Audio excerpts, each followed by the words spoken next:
सत साहिब जी, आप जो कह रहे हैं, पहले तो आपने बड़ी चतुराई से ये सोचकर कि हम पवन दास को फांसेंगे, बड़ी चतुराई से आपने ये सवाल किया कि भगत जी, क्या गुरुजी के रूप में काल आ सकता है? तो दास ने आपको कहा कि नहीं आ सकते।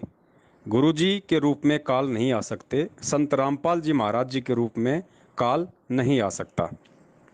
फिर आपने, आपके पास जो मटेरियल तैयार था, स्क्रीनशॉट आपने तुरंत भेजा कि ये देखो भगत जी, गुरुजी कह रहे हैं कि इंद्रमती के सामने काल उसके गुरु का रूप बना के आया था, क्योंकि कबीर जी उस समय इंद्रमती के गुरु थे, तो काल उनके गुरु का ही तो रूप बना के आया था।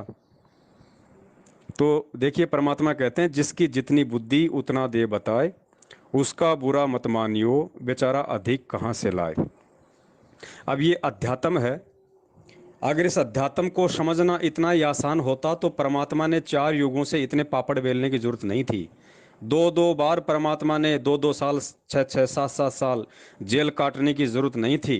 रात दिन हम जैसे मंद बुद्धियों को समझाने के लिए रात के 2-2 बजे तक आंखों को लाल करके परमात्मा ने जाग जाग कर सत्संग करने की जरूरत नहीं थी।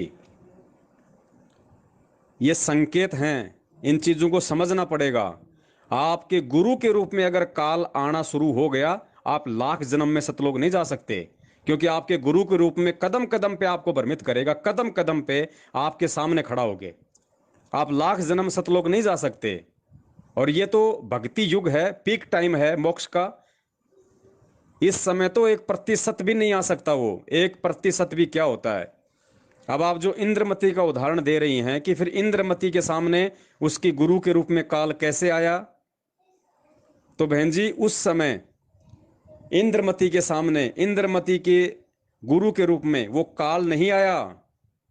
खुद वो कबीर परमात्मा जो उस समय इंद्रमती का गुरु था, उसने खुद ने काल का रूप धारण किया, इंद्रमती की आंखें खोलने के लिए, उसके अंदर वो भय बैठाने के लिए, क्योंकि वो अच्छी आत्मा थी उसकी। और उस आत्मा को परमात्मा ने वर्तमान समय तक लेके आना था। वो आत्माएं पार नहीं हुई, वो सतलोक नहीं गई। उन आत्माओं को भक्ति करवा के, ये बीच के मंत्र दे के परमात्मा ने इस समय तक, आज इस बिचली पीढ़ी में लेके आना था मानव जन्म के लिए। इसलिए परमात्मा भटकते रहते थे अपनी आत्माओं के पास में, तरह तरह के रूप बना के साधु संत के चोले में। अब आप कहोगे जी गुरुजी ने तो कहा कि इंद्रमती पार हो गई, तो बड़े भाई सारी बात वहीं आती है। ये सब कुछ सांकेतिक है। जब इंद्रमती को परमात्मा यहां से ले गए 80 साल की उम्र में, और ऊपर जब मानसरोवर पे ले गए, तो परमेश्वर ने क्या कहा उसको कि बेटा, मन में कोई शंका हो, कोई सोच हो, कोई चिंता हो तो बता। मालिक अंतर्यामी में थे, उनको पता था ना इसके अंदर कौन सा काल ने जहर बैठा रखा है। उसने कहा जी ना मालिक, ऐसी तो कोई दिक्कत नहीं, कोई चिंता नहीं, परमात्मा आपने ऐसा निर्मल ज्ञान दे दिया, कोई टेंशन हो ही नहीं सकती। लेकिन एक छोटी सी चिंता है। अब बताओ, इतना ज्ञान देने के बाद फिर क्या चिंता रह गई? बोला बेटा बोल, क्या चिंता है? मालिक तो अंतर्यामी थे ही, उनको पूछने की जरूरत क्या थी? तो पर वो, लेकिन आज आप और हमारे लिए परमात्मा ये उदाहरण दे रहे हैं कि आपने इतनी भी टेंशन अपने मन में नहीं रखनी है जब यहां से चलने का समय आ जाए। तो उसने कहा जी, मेरा जो पति है, जो राजा है, वो बहुत धार्मिक व्यक्ति है। भले ही उसने आपका नाम नहीं ले रखा था, लेकिन मुझे भी भक्ति के लिए मना नहीं करता था। बहुत अच्छा था महाराज। ए महाराज, उसको भी कभी अपनी शरण में लेना। अब बताओ, अब उसने वो टिंडे लेने थे क्या? जब खुद के जाने का मौका लग गया, खुद के सतलोक जाने का दाव लग गया, और मानसरोवर पे जाके भी उस पति के पीछे उसकी आत्मा फंसी पड़ी है, तो परमात्मा उस आत्मा को सतलोक लेके जाएगा? वो यहीं पटक रखी है परमात्मा ने। आज आई होगी मानव जन्म लेके, आप ही के किसी के भगत भाई बहन के घर में जन्म लेके अपनी भक्ति कर रहे होंगे वो आत्माएं। तो बहन, उस समय परमात्मा ने खुद ने काल का रूप बनाया था, क्योंकि ये सबका बाप है। ये ब्रह्मा विष्णु महेश का रूप बना के भी सारे काम करता है। जब शंकर भगवान के पीछे जब भस्मासुर लगा हुआ था मारने के लिए, तो वहां पे कौन सी वो लड़की का रूप बनाया था परमात्मा ने? हाँ, उसका पार्वती का जो रूप बनाया था, और उसको भस्मागिरी को गंडहस्त नाच नचा के उसके सिर पे हाथ रखवा के उसको भस्म किया, वो कौन था? कबीर परमात्मा ही तो थे ना। ये परमात्मा शंकर का भी रूप बनाता है, ये परमात्मा ब्रह्मा जी का भी रूप बनाता है, ये परमात्मा नरसिंह का भी रूप बनाता है, ये परमात्मा काल भगवान का भी रूप बनाता है। अब आपको यकीन नहीं होगा इस बात का कि परमात्मा काल भगवान का रूप कैसे बनाएगा, फिर तो परमात्मा भी काल हुआ। बस हमारी यही छोटी सोच है। समर्थ उसी को कहते हैं जो कुछ भी कर सकता है, सबका बाप उसी को कहते हैं जो कुछ भी कर सकता है। अब इस बात को मैं आपके साथ ज्यादा माथापच्ची ना करके, अगर आप समझदार होंगे तो संकेत में समझ जाएंगे कि परमात्मा भी काल का रूप बना सकता है या नहीं बना सकता। एक छोटा सा सत्संग है पूज्य गुरुदेव जी का, आदरणीय गरीबदास जी महाराज जी के ऊपर उन्होंने सत्संग किया, और उस सत्संग में उन्होंने समझाया कि एक बार वहां पे छुडानी के पास में कोई रूपनगर नाम की कोई रियासत थी। वहां का राजा मुसलमान था, वो हिंदुओं पे ज्यादा टैक्स लगाता था। तो गरीबदास जी महाराज जी के 2,500 बीघा जमीन थी, तो उसने हिंदुओं पे ज्यादा टैक्स लगा दिया। अब उसके चौकीदार आए वहां पे, बोलो जी ऐसे ऐसे टैक्स दो। तो गरीबदास जी महाराज जी ने मना कर दिया कि भाई हम नहीं देंगे। पहले ये बताओ क्या सभी के ऊपर लगा रखा है या खाली हम जैसे बड़े बड़े जमींदारों के ऊपर लगा रखा है? तो उन्होंने कहा कि आप जैसे बड़े जमींदारों के ऊपर। तो गरीबदास जी महाराज ने कहा कि नहीं देंगे, जाओ बोल दो अपने राजा से। दूसरे दिन राजा ने हुक्म दिया कि उनको पकड़ के लेके आओ। तो गरीबदास जी महाराज जी थे, साथ में उनके कुछ भगत थे, सब वहां पे चले गए। वहां जाके राजा से बातचीत हुई, तो राजा को भी जो है आदरणीय गरीबदास जी महाराज जी ने मना कर दिया कि भैया हम अगर पूरी जनता पे अगर एक समान कानून लागू करो तो हम मानेंगे, नहीं तो नहीं मानेंगे। तो राजा बड़ा क्रोधित हुआ और ऐसे व्यक्तियों को वो सजा देता था ताकि और लोगों में भय उत्पन्न हो। तो एक शेर था उसके पास में, गरीबदास जी महाराज जी को और भक्तों को शेर के बाड़े में छोड़ दिया, और उधर से उस शेर को छोड़ दिया कि इसको शेर खाएगा, दुनिया देखेगी दीवारों पे चढ़ के, आगे से मेरे आदेश की अवहेलना करने की कोई हिम्मत नहीं करेगा। तो ऐसा ही किया।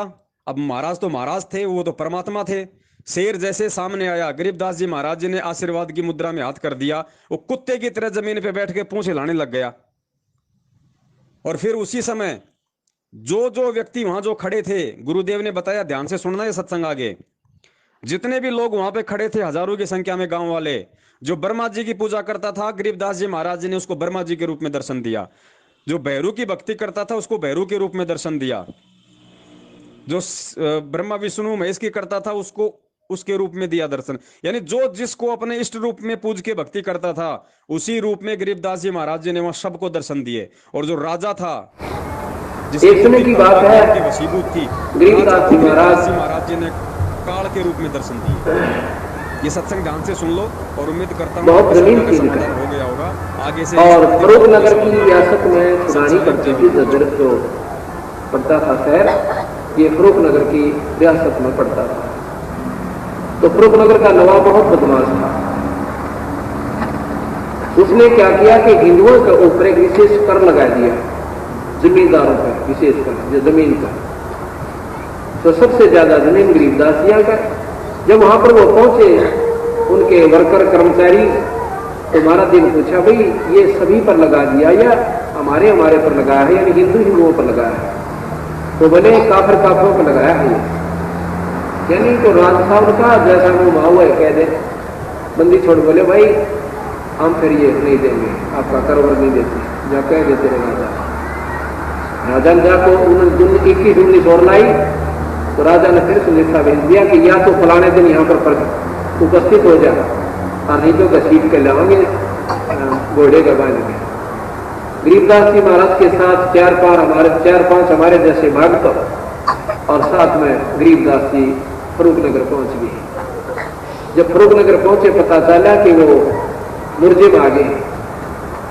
राजा ऐसे जो उनकी आज्ञा की अवहेलना करने वालों को बहुत खतरनाक सजा देता था। उन्होंने या तो घोड़ों को पीछे बांध कर घुमा कर मारता था, और या फिर एक ऐसा उसने मकान बना रखा था, चारों तरफ ऊंची कच्ची दीवारें बनवाकर मिट्टी की, और उसके अंदर बाड़ा कहते थे उसके अंदर उस दोषी को रोक देता था, और साथ में भूखे शेर को पिंजरे से निकलवा देता था। और वो भाग कर और शेर उनको ऐसे नचा कर मारता और खाता था। साथ में सारे नगरी वाले को कह दिया जाता था कि सभी आकर के उस तमाशे को देखेंगे बाई ऑर्डर, कि ताकि और भी इस बात से घबरा जाए कि राजा की बात का अवहेलना करने की ये बूढ़ी सजा होती है। गरीबदास जी को बाड़े में रुकवा दिया सभी भक्तों के साथ। राजा अपने मकान पर बैठ गया, जहां पर राजा और रानी देख कर तमाशा देखा करते थे बैठ करके। चारों तरफ से दुनिया देख रही है और वीरदास जी सामने बैठे हैं और 5 4 भगत जो गए थे वो भी साथ बैठे हैं। भूखे शेर का पंजरा वहां से खोल दिया जाता है और शेर एकदम ऐसे टूट का पड़ता है कि जैसे अब खा जाएगा। बंदी छोड़ गरीबदास जी ने ऐसे कर दिया। वो शेर जैसे कुत्ता होता है ऐसे दोन दबोच लेता है और आके के बंदी छोड़ के पैरों को चाटना शुरू कर देता है। बोल सतगुरुदेव। इस बात को देखकर सभी को पसीने आ जाते हैं। गरीबदास जी खड़े हो जाते हैं। अब खड़े हुए तो ऐसे नजर आए जो भी जिस इष्ट के रूप में देख रहा था उन्हीं के रूप में दर्शन दे रहे हैं और नवाब को काल दिखाई दे रहे हैं। नवाब ने वहीं से हाथ जोड़ दिया, महाराज जी मुझे बख्श दो। बंदी छोड़ बोले नीचे आ गया। नीचे आ गया, दंडोत प्रणाम करे, खाड़े कर लिए, पैर पकड़ कर छोटे को कहने लगा तुम अल्लाह की जात हो, तुम खुदा हो, मुझे रब बख्श दो मालिक, मेरे से गलती हो गई। कहने लगा मेरी बात सुन ले ध्यान से, क्या कि ये कर किसी पर नहीं होना चाहिए, या तो राजा समदृष्टि होना चाहिए भाई, आपकी रैयत है, आपके ऊपर आश्रित है बेचारे, सबके बाल बच्चे हैं, या तो सम्मान कर लाएंगे और नहीं तो भाई इतना खतरनाक कर इस समय में कौन ही फूक गए। फिर कह दिया कि जीव हिंसा तेरे राज में नहीं होगी, अगर दिक्कत ही नहीं। सतगुरु महाराज वहां से आ जाते हैं और शेर भी उनके साथ साथ छुड़ाने आता है। अब शेर को लाकर के महाराज के गऊ बहुत रक्षा करते थे, वहां छोड़ दिया। ऐसे खड़ा है जैसे कुत्ता खड़ा रहा करे, गऊ की तरफ नजर भी नहीं करी। 7 दिन छुड़ानी में रहा। उसके बाद उसको कान में कोई कह दिया कि जा भाई जंगल में जाकर वहां शरीर त्याग। बड़ी में गया, तीसरे दिन बड़ी में मरा हुआ पाया। किसी जीव की जीव हिंसा नहीं करी उस शेर में। बोल सतगुरुदेव।